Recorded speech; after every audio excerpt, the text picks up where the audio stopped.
Hey, Alec here, founder of Rose and Rogues, and today we're talking about something that not a lot of people have been very excited about, but I am insanely excited about, which is Cinema 4D's new unified simulation system. Everyone's obsessed with the new particles, or obsessed with the new Toon Shader and Redshift, but what I'm most excited about is now we have one system for everything. So including connectors, which used to be on the old bullet system, but now it all works together as one. Now, the other thing is you're not having deja vu. I have made this tutorial before, but because Cinema 4D has updated their system, I should probably update the tutorial. So you can still watch the tutorial. It still works. The only difference is you don't really need to cache everything first, but I'm going to go over everything again from scratch just in case you need it. So stick around, and as always, project files will be on my Gumroad in the comments below. So with that out of the way, let's get started.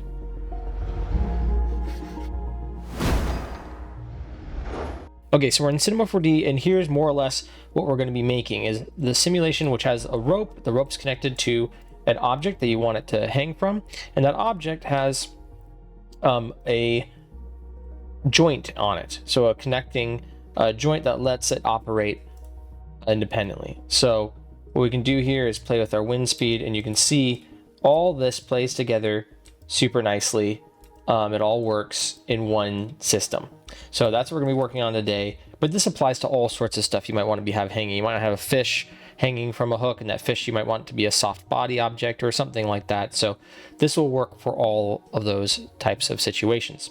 So here we are in a blank project. Let's start from scratch. So first things first, how to make those ropes hang around the skull itself is just get an end side, duplicate it, get another end side, shorten the radius on these pretty small. And then we can up the sides a bit. We're going to grab a sweep object, and we're going to make these both children of the sweep. And you can see it's all sorts of craziness. That's because this top one is going to be wrapped around this bottom one, so you want it to be small. So probably like 0.5 is fine. And then this other one, you want to have enough segments so you're not quite seeing those edges, right? You could just use a sphere, right? You could use a circle, I mean, but end sides allow you to have more control over how much detail you have. All right, so then I'm going to take the small one, I'm gonna right click on it, we're going to go to simulation tag, and then we're going to go to rope, and then underneath the tag we have target length and then radius. So what I'm going to do is grab our sweep here. We're going to rotate this in such a way that's kind of going around the skull, but not intersecting with too much of it. And then what we're going to do is also shrink this down in size, so it's just a little bit bigger than our skull. Okay, that's looking pretty good. But if we hit play, it's just going to fall. And that's because this object is not a collider yet. So what we want to do is right click on this. We're going to go to simulation tags, and we're going to go to collider. And what that's going to do is make it collide with stuff while not actually making it move itself. So this isn't going to get affected by gravity or forces or anything. It's just going to collide with the rope. So now if I play, now it hangs. So that's cool, but it's just hanging there. What we want to do is shrink it. So we want our target length to be like something like, we'll say 90%, 92%. So if I hit play, that's sort of getting there, maybe even smaller, maybe like try 50. And there we go. So now it's kind of creating this cool wraparound effect around our skull. If we want, we can make it sticky. We can do all sorts of stuff. We can turn up the friction a lot, turn up the stickiness, right? Just to get the effect we want, which is something like that. What I'm gonna also do is duplicate this. So now we have two of them, and we'll rotate this other one the opposite direction, and I'm going to offset it so they're not intersecting when we start this. So it's more like that. So now if I hit play, they both wrap around, they both kind of stick to the surface. So that's looking nice. That's sort of what we want. Now we don't want to have to keep simming this every time, right? We don't have to every time we hit play if we want it to stay in this sort of position here. So if we get it in a position we kind of like, all we have to do is right click and hit current state to object, and then we can also delete it, or we can keep those around if we want those. But I'm just going to hit current state to object. So now we have this nice little hanging thing here, and we can just make this a child of the skull. So now that we have that, I'm also going to delete this collider because I don't need it colliding in that way anymore. So next things next is we need to get our big rope to hang this from vertically. And that's pretty simple. All we have to do is grab ourselves a spline pen. I'm going to go to our horizontal view here. I'm going to click right above the top of the skull. I'm going to move up a decent distance, and then I'm going to click again. Now, this doesn't actually have to be perfectly straight, but it's helpful if it is, and there's ways to do that. But this is just a line, is all you really need. It's a spline with 2 points. All right, so there we have a spline here. And now with our spline, what we can do is the same thing. We can grab our classic end side, and we can grab a sweep object, and we're gonna make that.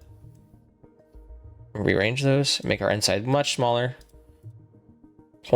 Let's make it 1 for now. And 0.5 is fine. All right, so now we have the beginning of our rope. It's not quite lined up here, as you can see, so I can just grab our sweep, move it over, move it up,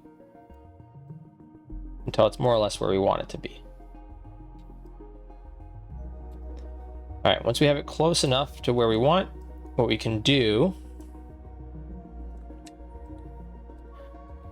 is make this a rope.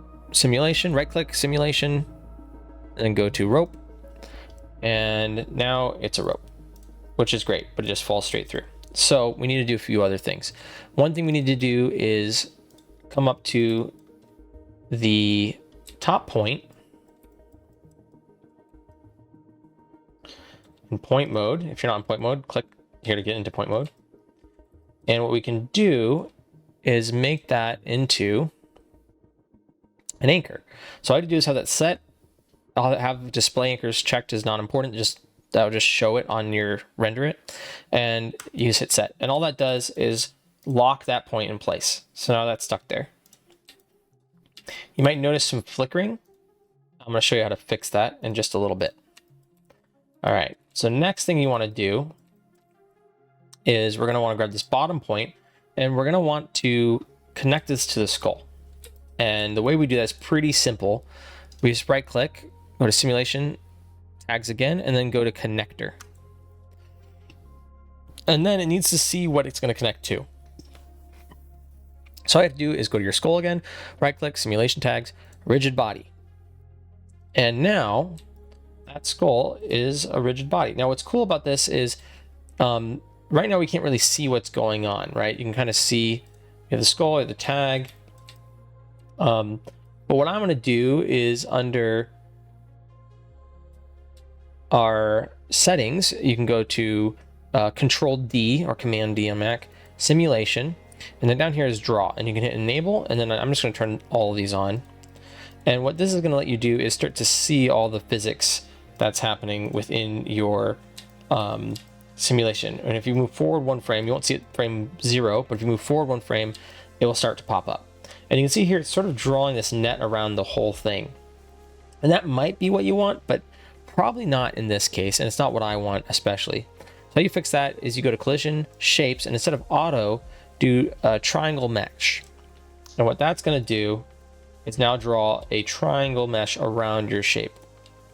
And you can make that more or less accurate. You can, choose other shapes, play around with these. I like triangle mesh for most accurate sims, right? So what I can do here is go 1 frame forward. I can see how it looks. That's about what I want. And then you can see over our rope, we now have a little collision shape as well. One thing you might want to look at is the radius, the thickness. Right now it's 1.5. As you remember, our rope's 1, so that's pretty thick. So what we might want to change this to is 0.1. And therefore, it's just going to be a little bit of... It's going to be right on there, as opposed to being kind of floaty, and really large, and pushing off really far. So it's going to look like this, but the thickness, it's going to hit against things that you don't want it to hit against. So just make sure that's pretty low.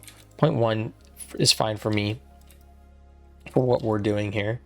But if you're going to get really up close to two things that are going to be, rubbing up against each other, you might, and they're not, right? They're not getting as close as you would like, or it's not as accurate as you want. Like, that's definitely where I would look. So now I need to tell this connector to connect to this physics object, right? So all I do is look at your search radius. I'm gonna hit update live, and that's gonna show us it as we go. And then all I do is change your search radius until you see that little line being drawn between the two objects. Now our rope's connected. It's connected to the skull. And if I play, you can see the skull hangs there and the rope stays.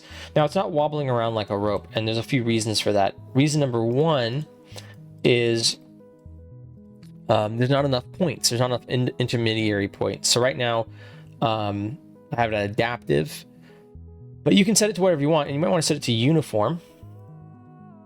And if you do that, now you'll notice there's more points in between. And this way of doing it allows you to just kind of choose specifically how many you want. So depending on how many you have is how many times, where your rope's going to be able to bend, essentially. So there we have that. We have our skull kind of doing its thing, bouncing around. Now, if you don't like this bounciness, right, if things are getting a little weird, there's a few settings to look at. One is within your rope tag. You can see if we have bounciness, stretchiness, right? How high do we have bendiness? We can put that down to 1, But the better thing to look at is your dynamics settings. So if you go to Control D again, simulation, and then you go to all of these are going to be what controls how accurate it is. So dampening, iteration, substeps, and the higher the number in all these, the slower it's going to be, but the smoother or the more realistic or accurate it's going to be. So if I turn this to 40 from 20 in substeps and I hit play, okay, you can see it's now bouncing a lot faster, but it's more rigid, right? I want to turn that bendiness back up, actually, I think. And what I can do, I go Control D again, I go back here. I can also turn my dampening to like 12%, maybe iterations 2. And now you can see it's starting to get a little more accurate there. It's not as bouncy. Let's turn this up to like 65. And there you go. Now it doesn't really bounce at all. Now you might have some other problems here. Well, it's not bouncing anymore. We might not be liking how far forward this is, given the way it hangs. It kind of lifts up. So let's do that. Let's go back. So let's move this guy over a little bit and down a little bit. Try to get a little closer here to our connection. All right, so now I have this kind of connector here. Let's try that again, see how that looks. There we go. That's kind of looking a little more accurate. That's a little more what I want. Now, I can't really see the movement too much, and that's because there's no real physics going on here, right? So what we're going to do is we're going to add a forces, and we're going to add a wind, and we're going to back it up here. Let's hit play, and let's turn up the speed so it affects that a little bit. Nice, and we can turn up the turbulence here too, just so we can see it affecting our scene. And I'm going to increase our time to 120. Okay, so far so good, right? We got this going, we got it hanging this thing, it's affecting that. I'm going to turn the frequency so that way it actually swings around a little bit.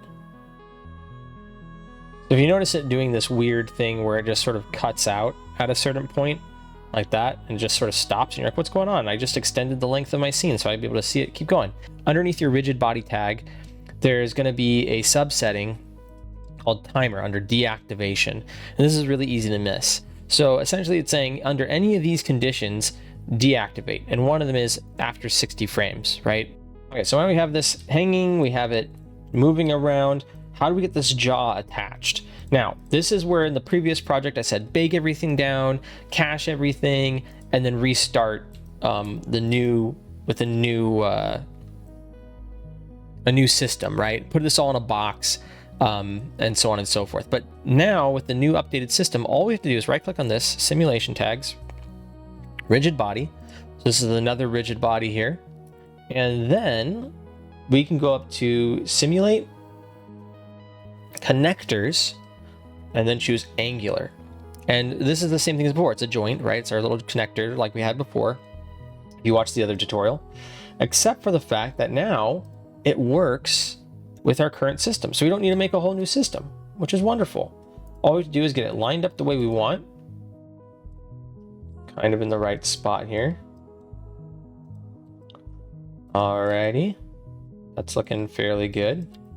And then all we have to do is grab our jaw. What might help is if you click on this and hit lock, and then you can just grab the jaw and drop it in there. Grab the skull, drop it on the top. And you don't want to ignore collisions in this case, but we do want to make sure, like we did before, that our tag here on the jaw is our triangle mesh as well. Because right now if it's auto and I go forward 1 frame, you can see it causes all sorts of problems. So we want to go back to our triangle mesh, and we want to make this, again, the thickness 0.1, so it's pretty accurate. It's pretty low poly, so this shouldn't be a problem. There we go. Now if I hit play, it all works. Just like that. Look at that. So the unified system makes this a lot nicer, because now this all plays super well with each other.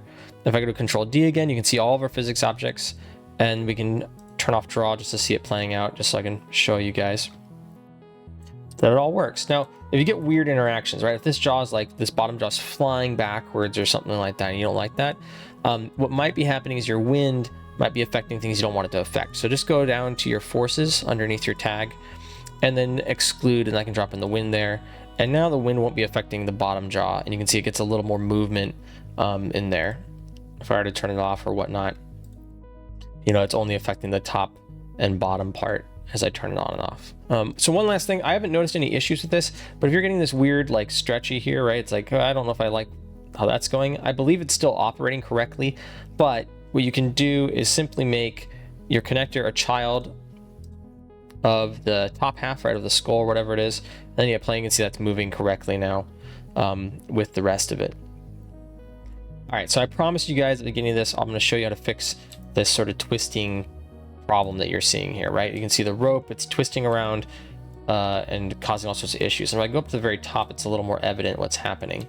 And that is that this is twisting around its axis because it doesn't really know which way to face, right? You can see there it spins when it starts up. And how you fix that is by giving it a rail. So what you want to do is you want to create another spline outside of your in your hierarchy here. You want to turn off the tags, and you're going to hit use rail. And then what you want to do is offset your spline, right? So what you have to do is take it, offset it. Now, right now, you can see it's scaling this whole thing. You want to uncheck use rail scale, and you want to check use rail direction if it wasn't already checked. So by checking use rail direction, what we're telling it is this spline that we've offset, point it in this direction. And you can see if I move it, it changes which way it's pointing. So it's telling it which way to be aligned. And that's really useful. So then in my sweep, make sure 2 rails on, make sure it's doing that. And now if I turn on my wind here and I hit play, you can see we've solved that problem. It's no longer rotating around like that. Now, this could cause other issues, right? If you want it to rotate, there's going to be ways to do that. I'll be looking into more tutorials on that in the future, but at least for right now, it's facing the way you want and it's moving the way you want. So the only problem with just having a straight spline when you do your sim is, as you can see, it's sort of shearing here, right? It's sort of like bending at an angle and not really flowing with it. The whole thing's just pointing in that direction. And how you fix that is, rather than using a static spline, what you do is you're going to want to cache your scene. And you can just cache this one object, but I'd cache the whole scene, and it won't take too long. Once your rope sim is cached, then all you have to do is duplicate this, hit that, and then use that as your rail. And again, you're going to need to move it. You're going to need to offset it. And just by offsetting it just a little bit, it doesn't have to be a lot. It can just be like one little tick. And now if I hit play,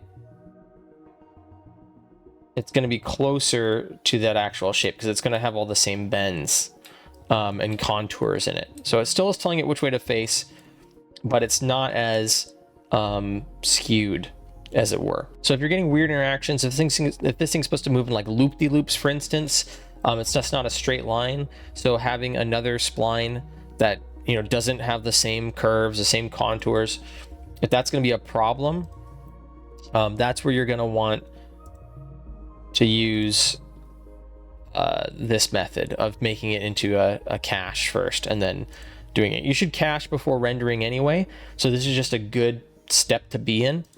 But there you have it. That's a very, very fast tutorial on how to make all these systems work together and hang anything with the secondary, get a secondary motion in there, you know?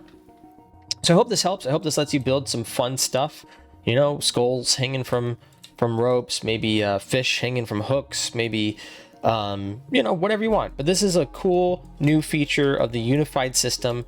And I wanted to update this tutorial so that way you could have all this working together nicely. As I said, I'm going to include this file in my Gumroad. I'm going to update the Gumroad with this this new project file, and it should all just play nice. It's kind of cool.